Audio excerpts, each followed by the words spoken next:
बांग्लादेश की पूर्व प्रधानमंत्री शेख हसीना, जो कि अगस्त 2024 स्टूडेंट प्रोटेस्ट के बाद से बांग्लादेश से इंडिया में आई थी और इंडिया में रह रही थी, अभी अचानक मीडिया के सामने आई हैं और इन्होंने बोला है कि इस साल के अंत तक ये बांग्लादेश वापस लौट जाएंगी। और उधर बांग्लादेश के लॉ मिनिस्टर का कहना है कि शेख हसीना के आते ही उन्हें अरेस्ट कर लिया जाएगा।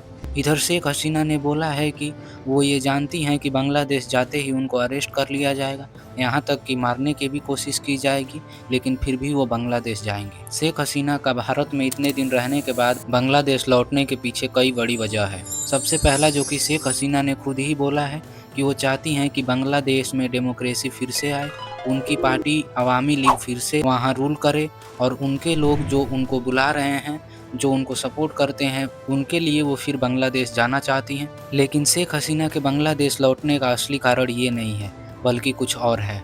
जब से शेख हसीना इंडिया में आई हैं, तब से इंडिया और बांग्लादेश के रिश्ते लगातार ख़राब हो रहे हैं। बांग्लादेश ने इंडिया से कई बार अपील किया कि इंडिया शेख हसीना को वापस कर दे, लेकिन इंडिया ने स्ट्रिक्टली मना कर दिया और इंडिया ने बोला कि शेख हसीना इसके पास शरण लेने आई हैं तो इंडिया इनको वापस नहीं करेगा। और बांग्लादेश को ये भी संदेह है कि इंडिया शेख हसीना को बांग्लादेश के खिलाफ भड़का रहा है, तो इंडिया ने ये चीज़ बड़ी ही कड़ाई के साथ साफ कर दिया है कि इंडिया किसी भी देश के पॉलिटिकल मैटर में हस्तक्षेप नहीं करता है। तो बांग्लादेश इंडिया के इन खतरनाक डिसीजन की वजह से परेशान हो गया और वो ये सोचने लगा कि इसका तोड़ कैसे निकाला जाए।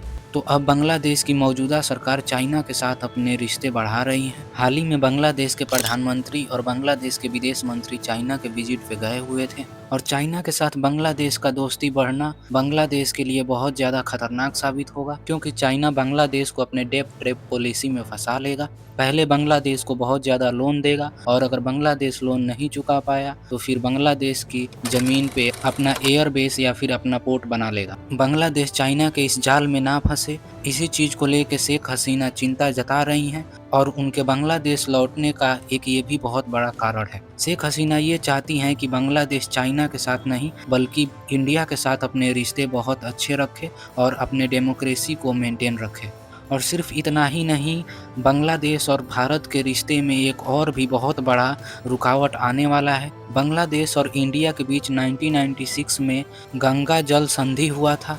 ये संधि अब इस साल के अंत तक ख़त्म होने वाला है, यानी कि बांग्लादेश और इंडिया के रिश्ते एक बार फिर से इस चीज़ को लेकर ख़राब होंगे। फिर से दोनों देशों में संधि को स्थापित करने के लिए वाद विवाद होंगी और जिस तरह की सरकार बांग्लादेश में इस समय है, ये निश्चित है कि इस संधि को लेके भारत और बांग्लादेश में युद्ध होगा। हालांकि बांग्लादेश भारत से कभी आमने सामने की युद्ध करने नहीं आएगा, क्योंकि बांग्लादेश को पता है कि भारत के आगे थोड़ी देर भी नहीं टिक पाएगा। इसीलिए बांग्लादेश चाहेगा कि चाइना और पाकिस्तान की हेल्प मिल जाए। अब देखना ये होगा कि भारत की विदेश नीति इस समस्या को कैसे सुलझाती है और किस तरह से बांग्लादेश के साथ फिर से अपने रिश्ते को अच्छा करती है।